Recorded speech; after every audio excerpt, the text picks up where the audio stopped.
Notice my shirt, keep calm and save animals.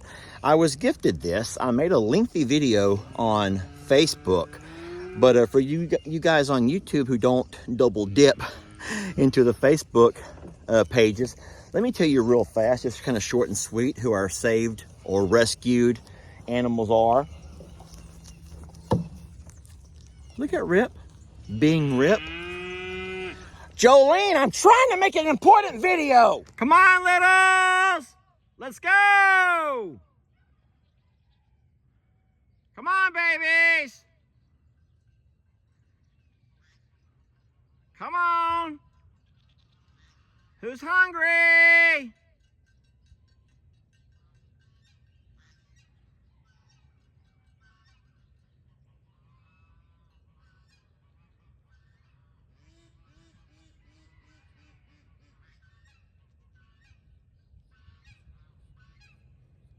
Come on, guys.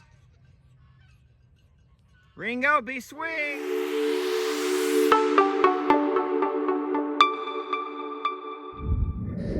A lot of folks have been giving me a hard time about comments I've been saying on my videos. In particular comments when I've been accusing someone of feeding the animals before I get here in the morning. I want you to watch and I want you to listen. So this morning is Friday, my time, and I took Lex to school early, so I get here to the sanctuary by 8:30, earlier than anyone else wakes up.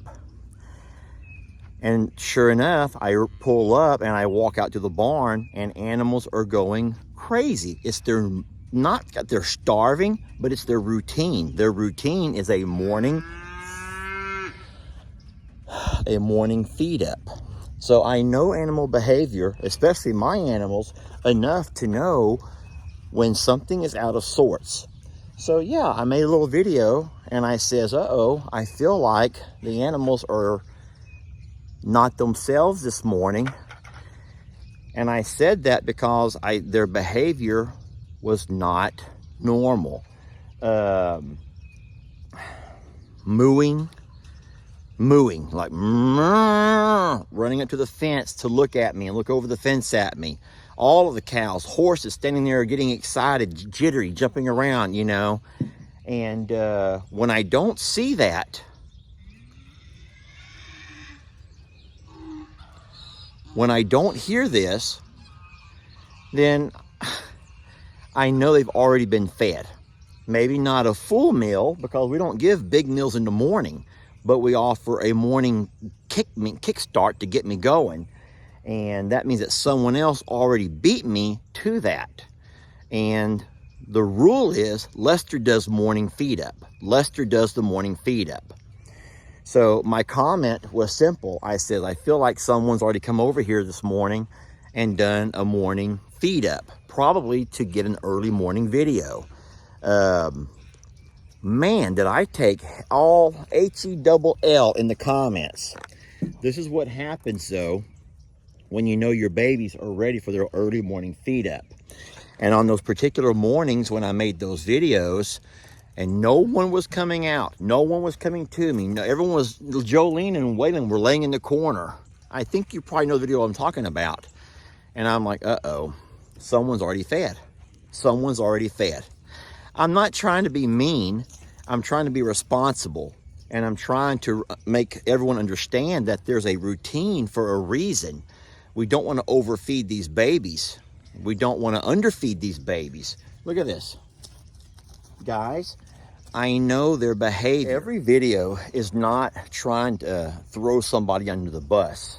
But I would think that you would appreciate the fact that the fellow who runs the place and who has run his farm for 25 years or more would know his animals. Anyway, let's move on past that. Annabelle is a rescued animal. She's an orphan. Her mother died walking along in a pond, a dry pond. They had a flash flood. Her feet got stuck in the clay. She couldn't get out. The pond filled up around her, and Annabelle lost her mother. The fella could not take the time or the energy to raise her.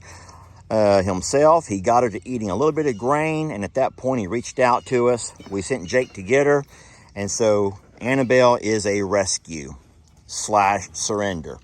Moo was born and raised in Mississippi. He was a show cow, a steer. That means he was a bull, yet he's been since cut. Poor Moo, he did not place or do well in the show, and so his owner, what normally happens after that is the cows are normally sent off to auction. His owner could not stand to see Moo being auctioned off, probably to be processed. And so she reached out to us. I said, Chelsea, that's too far to drive a cow that size. Did I not say he was from Mississippi?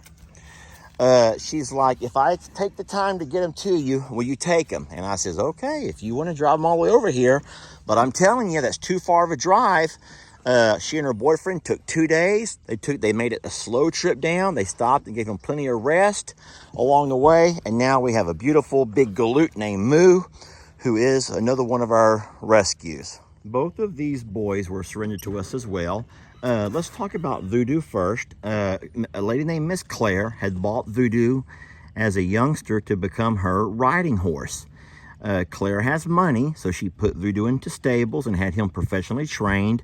But even the professionals could not get him to become a good riding horse. He has moments where he just kind of goes, I'm just going to say goes crazy. I know that's not technical terms, but he would just go crazy, and he would throw his trainers. He would, boy, I can't even get a video made today. Bottom line is, Claire could not keep a horse that she could not trust. Reached out and asked if we would take him, and we've been honored. I have had some really good rides on Voodoo, and I've also found myself tossed right onto my head.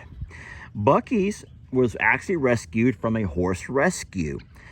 Lone Star Riders, it's a big rescue here in Texas, had brought him in.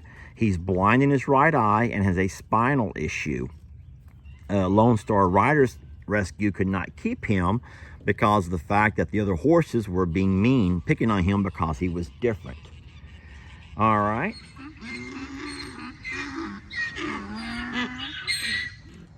Trying to make a video here. Waylon is our most recent rescue. Waylon is our most recent rescue. Yes, Danny, you're a rescue too. I'll get over there, okay? I'll make my way. Please give Waylon a chance. Waylon's owners followed the page. They were having a very similar situation with Waylon's mom and dad not having enough grass because of our drought. They saw what we had done to Jolene with the early wean, bringing her to a pasture up to herself, making sure she got plenty of all that she needed. And once they saw Waylon was nibbling on grains, they reached out and asked if we could take him and do the same thing for him. So they did surrender Waylon to us. He has a wonderful and amazing bloodline. And so we made the decision to have Waylon as our future breed bull here at I'm a Survivor. He's not a part of the sanctuary, but he does live at the sanctuary. Waylon is going to be our breed bull. He will start off with this sweet little girl over here, Jolene. They do not have the same bloodline, and so we thought that would be a really, really neat thing to have Waylon. He's doing wonderful. He's fully weaned off mom, obviously. He's been here for a couple of months. He's eating good and just doing real well overall. I can't hold off any longer. I'm being screamed at to come talk about these two. So we have Donkey Dan here in front of the camera, and then Ivy here to the right. I'll talk about Ivy first because she's a young lady who's sweet, and girls always come first. Baby, I know you're a sweet girl too. Ivy was a rescue. She belonged to an older lady down the road who had lost most of her animals during Harvey. Ivy was a survivor. Problem is, one day she couldn't find her sweet Ivy and asked a neighbor to go out and help her find them. The neighbor did find Ivy. She got herself all wrapped up and entangled in a barbed wire fence. And guys, she was a mess. She'd gone several days without eating and drinking. She was super dehydrated, and she really and truly was at death's doorstep, as they say. Liberty County called Jamie and I. At that point, we had already started that animal sanctuary. They says, could we take another donkey? The lady said she could no longer take care of her. She just didn't have the means or the ability to get her back to full health. We went by that morning, got a trailer, loaded her up, and she's been with us ever since. If you ever want to see the most beautiful story on the entire internet, find one called Saving Ivy. Oh boy, it's a tearjerker. Donkey Dan was a Hurricane Harvey survivor. That's right, he survived Hurricane Harvey. He was displaced, which means he was lost from his home, somehow floated or swam away to save himself. He was collected and taken to the Liberty County Fairgrounds, where he was never claimed. No one ever came to get him. After a couple of months, they began to put those animals up for adoption. That's when Jamie and I went and picked up Donkey Dan to be a part of our family here and be a partner to our sweet Ima Jean, who is our Hurricane Harvey survivor. Donkey Dan came to us with lots of injuries, most likely from the flood situation, and he was treated heavily for a while, but he's fully recovered now and has been a really neat and fun addition to our sanctuary. He has been cut, and so he's no longer an active part of the breeding process around here. Instead, he just likes to hang out with the ladies and show off his amazing physique. And they love their Donkey Dan. We all love Donkey Dan. All right, we're going to call the front pasture babies, the ones we call the littles, and we're going to see who's who amongst them. All right, let's walk over here a little bit and give everybody a chance to come inside the pasture with me, and we'll talk about who's who amongst our littles. All right, so most of you guys know the long versions of all the stories, so I'll just kind of tell you the short, condensed version. Pig Trudy is a feral hog. She was rescued from the side of the road where her mother had gotten run over. She was about 3 days old when they picked her up. Ringo is a Hurricane Harvey survivor. He's also the survivor of a vicious dog attack that took one of his ears. He was surrendered to us to be a partner to Meg, our little goat that survived Hurricane Harvey. Trudy, stop being gross. Annie Alpaca was raised on a deer farm. She ran wild with the deer. Whenever the fellow decided to stop doing the deer farming, he couldn't catch her and sold the property. Trudy sold the property, told us if we wanted her, we could have her if we could catch her. We already know the donkey stories. Brady was an orphaned goat. He'd come to live here with his brother and sister, both of which have passed. But Betty and Manny were both siblings, and they both had they met tragic fates. Poor Betty was trampled by the horses. She got out and got into the barns yard, and the horses trampled her. And then Manny got bit and eaten up by a feral boar hog a couple of years ago. Tilly is she may be our most recent acquisition. She was surrendered to us. Her owner, oh boy, it's going to get real loud here. Her owner could no longer take care of her. Her owner had a procedure done, a spinal procedure, and she was wheelchair bound and could no longer take care of Tilly. So she was surrendered to us to become one of our littles. So Adam or Steve was dropped off here, put over the fence. Not sure where he came from. Pablo, same thing. Found in one of the back ponds, followed Jake up, and has never left since.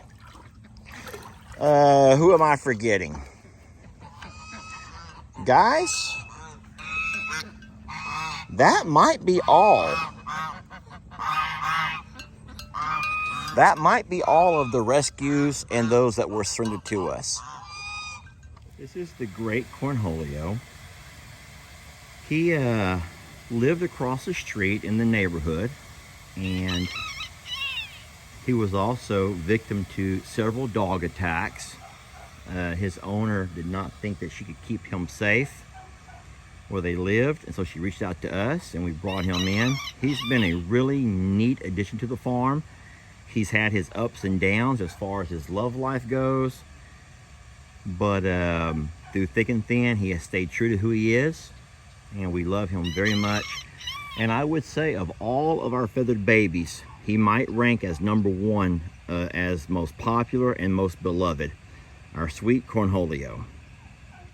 Tiny Tim was a rescue. He was bought at a very young age as a real small pig, and he got too big for his apartment real fast. His owners reached out to us and asked if we wanted a little pot belly. At the time, we thought he'd be a great companion for our sweet Petunia, so we brought him in. He didn't really fall in love with Petunia like we had hoped. Instead, he fell hard for Peggy Pig, and he's been very happy ever since. You can easily see why we call him Tiny Tim. A little guy. I'll say this, that it has been a pleasure being the gatekeeper to all these babies. Keep calm and save animals. I like to think that the animals are living their very best lives. We have our flaws, we make our mistakes, we live and we learn like everyone else does. But I really do think that what they get here is love and care and nutrition and vet care and all of the things that they need to be successful. And personally, I know they're happy. I know that these babies are happy, and I really do think they're living their very best lives. So.